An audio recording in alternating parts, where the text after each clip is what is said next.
નમસ્કાર દર્શક મિત્રો, હું વિવેક કલોલા આપ સર્વેનું YouTube ચેનલમાં હાર્દિક સ્વાગત કરું છું. મિત્રો 120 ગોલ્ડન રૂલ્સ ઓફ ઇંગ્લિશ ગ્રામરની જે આપણી સિરીઝ ચાલી રહી છે તેની અંદર આજે આપણે રૂલ નંબર 93 શીખવાના છે. બહુ જ ઇન્ટરેસ્ટિંગ રૂલ છે ડાયરેક્ટ અને ઇનડાયરેક્ટ સ્પીચનો.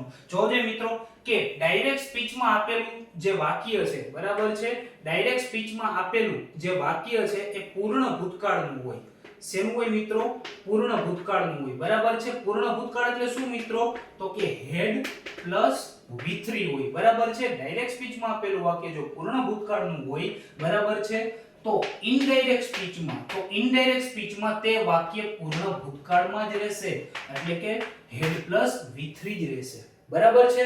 ક્લિયર છે મિત્રો? આ વસ્તુને તમારે યાદ રાખવાની છે કે જો ડાયરેક્ટ સ્પીચમાં આપેલું વાક્ય પૂર્ણ ભૂતકાળનું હોય, બરાબર છે, એટલે કે હેડ પ્લસ V3 હોય, તો ઇનડાયરેક્ટ સ્પીચમાં પણ તે વાક્ય હેડ પ્લસ V3 જ રહેશે, એટલે કે પૂર્ણ ભૂતકાળમાં જ રહેશે. એમાં કોઈ પણ પ્રકારનો ફેરફાર નહીં થાય. બરાબર છે. શેમાં ફેરફાર નહીં થાય મિત્રો?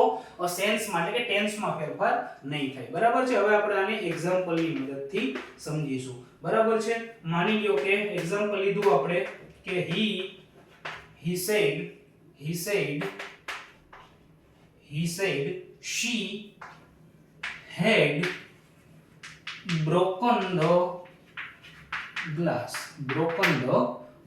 બરાબર છે. he said she had broken the glass. Clear છે મિત્રો? આને આપણે ઇનડાયરેક્ટ સ્પીચમાં ચેન્જ કરવું હોય તો શું થશે?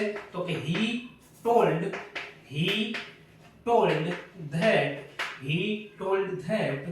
she had broken the glass. Clear છે મિત્રો? ટૂંકમાં ડાયરેક્ટ સ્પીચમાં આપેલું વાક્ય જો પૂર્ણ ભૂતકાળનું હોય, બરાબર છે, તો ઇનડાયરેક્ટ સ્પીચમાં પણ તે પૂર્ણ ભૂતકાળમાં જ રહેશે.